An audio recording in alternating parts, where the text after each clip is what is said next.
So I think what we've seen there's a lot of motivation from this group as to why financial well-being is important in the context of mental health, well-being in general, and suicide prevention. Keen to get a little bit of insight now into kind of what we can do practically, or what you've been doing practically. Simon, again, in the context of MHFA and your personal view, what do you think we can be doing, or people can be doing out there? So I've taken this very much as an employer and just had a look at what we do. So we've done a number of things over the last few years, since the beginning of COVID, really, when we first started putting people onto furlough.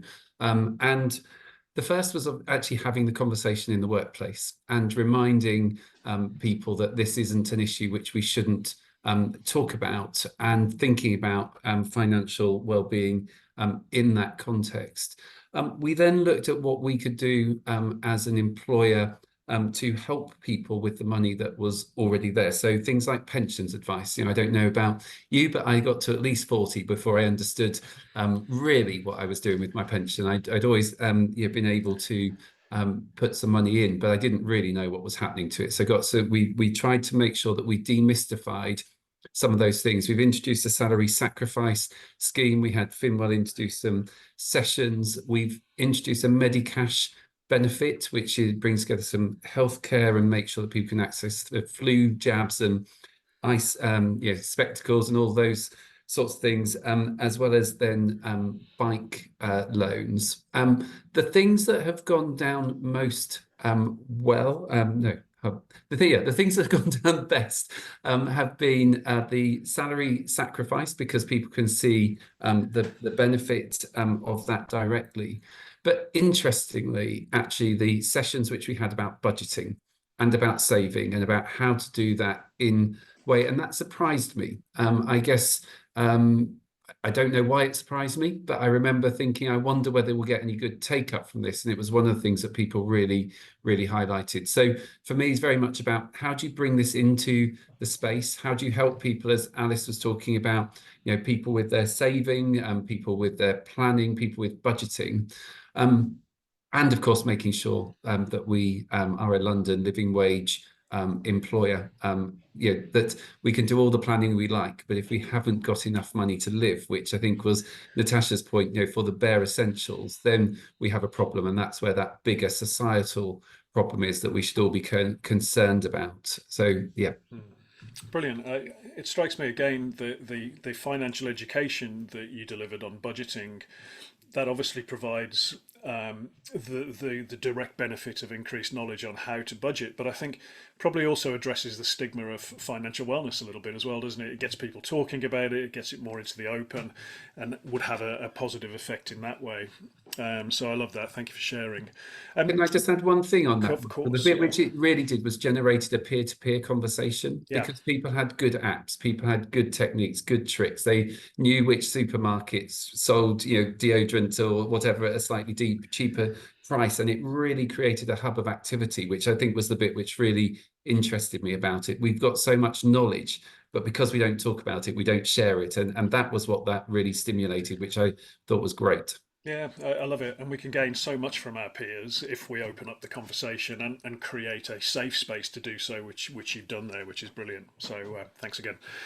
Justine, I know you were quite looking forward to sort of being a consumer of content rather than a deliverer today, but given Ryan's technical difficulties, from a FinWELL perspective, what advice would you give, and what practical things can individuals and organisations be thinking of around this? Yeah, and we get asked this quite a lot, because actually, where do you start with financial well-being? Because it is such a broad subject. I've heard people talk about pensions and budgeting and saving for rainy days.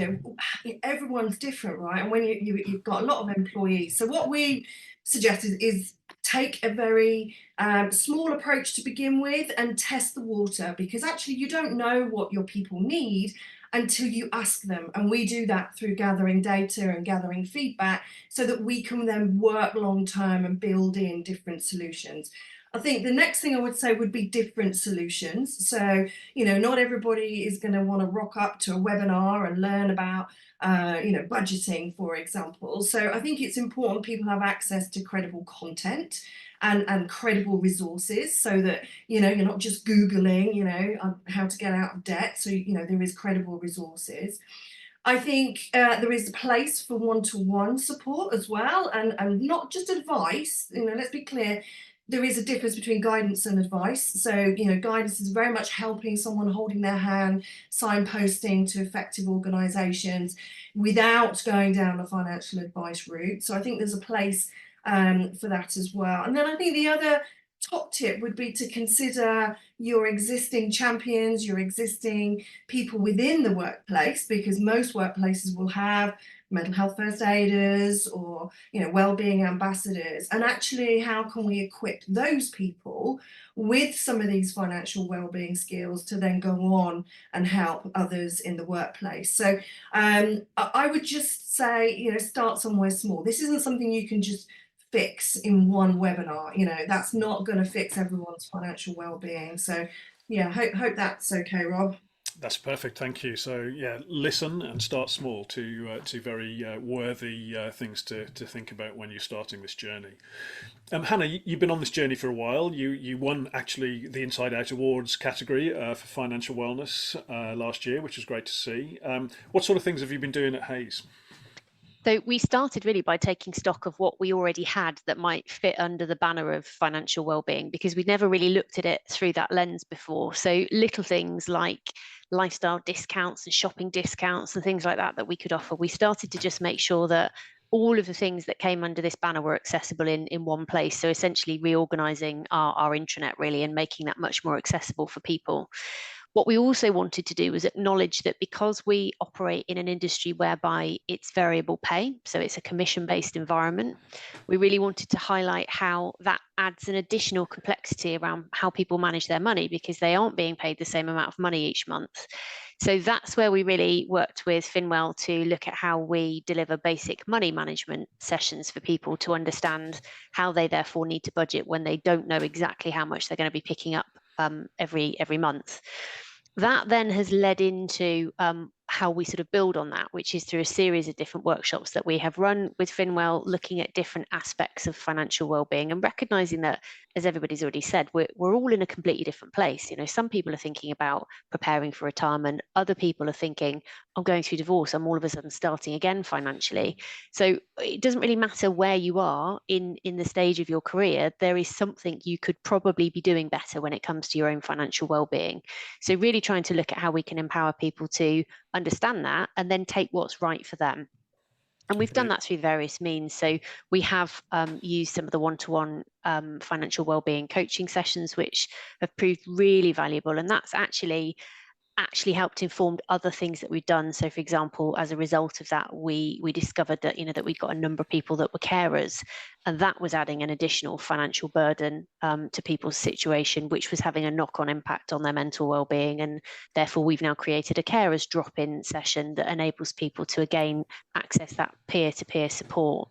So we weren't in a position where we could throw extra money at everybody, and I don't think many organisations are at this moment in time. So it very much was around highlighting what we'd already got, opening up that conversation, leading from the front in terms of being prepared to talk about our financial well-being. And that peer-to-peer bit, the sharing of information, has been probably one of the best parts. Whenever we run a workshop with FinWELL, we're always astonished at the number of people that engage in the chat on how they tackle certain things, getting a better deal for your mobile phone or your car insurance, or hints and tips on how you can make your money go a bit further in certain situations. And all of that has absolutely helped in terms of how we create a real broad platform for people to access whatever it is that they need, regardless of their situation.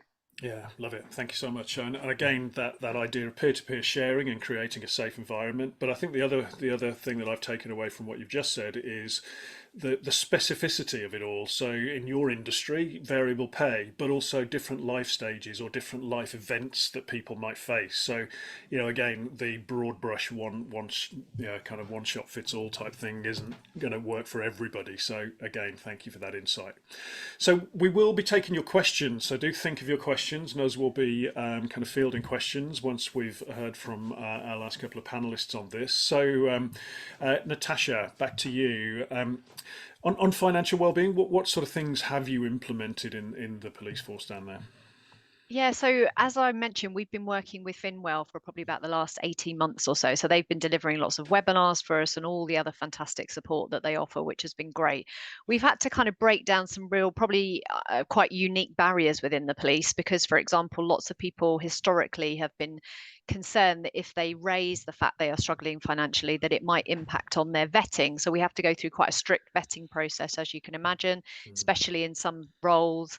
And there have been lots of concerns that if they say that they're struggling financially, that it will impact their vetting and therefore they won't be able to continue their role.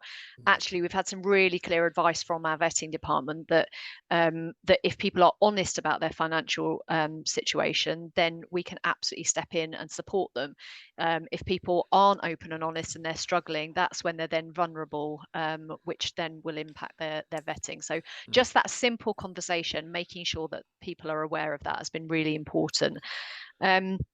Also, I would say just again trying to break down some of those barriers around the shame that absolutely exists in terms of putting your hand up and saying I'm struggling financially. So we set up food banks, very sadly in my opinion, but we've had to set up food banks within stations because again probably quite uniquely for us because the people that are using public food banks are often, unfortunately, the people that we are coming across or having to deal with in a professional capacity.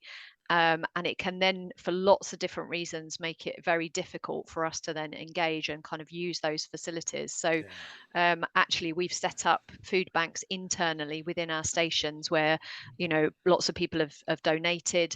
We've also had to set up a food voucher scheme, which has been done through Southwest Police Compassionate Fund, which is a charity in Devon and Cornwall Police. Where we've encouraged people to come and apply for £50 food vouchers, which again has been utilised. So again, that's just kind of showing the scale of some of the difficulties that people are facing. And there's a real misconception that actually because we're down in beautiful part of the world where we're not living in central London where the costs aren't as high, that actually it doesn't impact us. But as I say, it absolutely does, because in terms of the cost of living and the financial difficulties and crisis that we're all facing, it really does impact us, because as I mentioned before, many of us aren't in a position where we can look at it and think, right, how can we increase our income, because we're very restricted around that. So again, opening up that conversation, normalizing that conversation, and making sure that that support is there, I think is really, really important. Yeah, thank you again. And, it's just an eye opener, isn't it? Some very specific challenges that you've got to overcome before you can even get to the level playing field about financial well-being. So kudos for your efforts and the support of FinWELL for getting there. Thank you for sharing. So, Andrew, I'm keen to hear a few practicalities that you've invested in and got involved in for your people. Yeah, so thanks, Rob. We're really only just starting this journey with supporting mental health and well-being on our sites. And one of the biggest challenges we have, as diverse as the industry has become in the last 25 years I've been in it, which is great to see, it is still a very, very much dominated by the geezers on our sites. And they like to whinge and talk about absolutely everything except mental health and financial well-being. So we've got a huge problem with breaking through that stigma. And, unsurprisingly for an industry with such called mental health stats, there are, someone mentioned in the chat about the CIOB, has support, and there are a huge amount of charities out there that are able to help and support. But the problem we face is, making that first phone call. And I know from personal experience from years gone when, I had my own financial issues and, drowning in a sea of red letters, making that first phone call to just one of my debtors, or creditors, to say, hey, what can I do here, was the most difficult thing in the world. Once I had that first phone call and, I got some things sorted, I managed to, it was a huge weight off of my shoulder, and I managed to get through all the rest of the phone calls. By the end of a couple of days, I was a different person, and the outlook was completely different. But it was that first phone call that was the most difficult to make. And I can fill my construction sites up with phone numbers and QR codes and placemats and all sorts of numbers to phone. Unless we have people physically there to support the people in doing it, and that's kind of my vision for our sites, that we have people on site that can support with financial well-being, that can support with occupational health, support with mental health.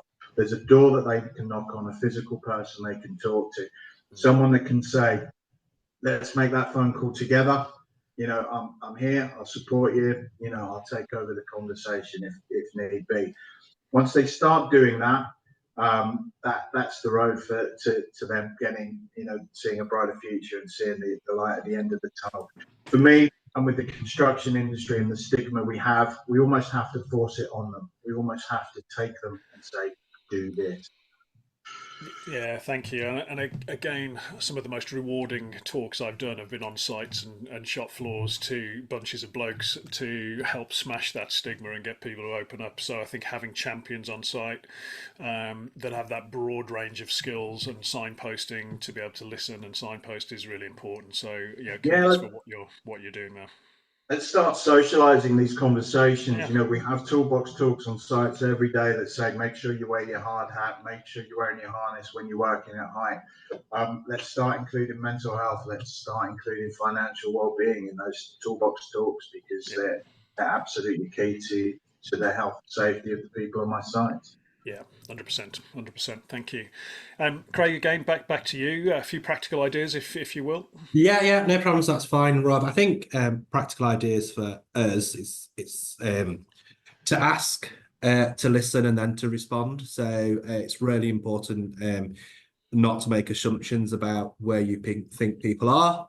We have a range of people, from executives all the way down to our cleaners, and we've tried to build our financial wellbeing communication, both in relation to its rhythm and pace, into our wellbeing program. So it's just integrated into everything else that we do. In terms of practical things we've been doing, we deliver one-to-one workshops and sessions with FinWELL, the online sessions as well. We're just a way to train a group of our staff to be FinWELL financial champions, which hopefully that'll go down really well. One thing that we got quite good feedback was about the fact that we've taken both a passive and active approach to our communication. So we've got a financial wellbeing portal as part of the offering we do on our intranet, and also getting that human connection. So like Andrew mentioned, so me and my team are out on site engaging with our frontline teams around what they want. But I think it's really important that you take the time to listen, but you do need to start. I think that'd be my thing. It is a daunting thing. It can seem huge, but actually just make that first step. And people tell you what they want, and you'll find out what works and what doesn't work. But don't assume just because you think it won't work. It won't work. Actually listen and engage with the teams that you're trying to interact with, and find out what they want. But don't take that one size, as I refer to it, a one size fits no one approach. You need to make sure that the sessions you're delivering are actually of benefit and useful to the people you're delivering with, without excluding people, if that kind of makes sense without sounding too contradictory. But yeah, take the first step, get stuck in. It can be scary at times, but I think if we all think back to what mental health conversations were like a couple of years ago, those of us that are involved in wellbeing at those times, we took that challenge on. I think we've moved it, probably not as far as we want to, but I think financial wellbeing, it's going to take people in the workplace to start having those conversations and to take on this challenge to engage people and make everyone's life better. So yeah, just kind of make a start, really, I think is my bit of advice. Thank you, Craig. Yeah, make a start and listen along the Yep. way, and do get out there in person. I love it. So.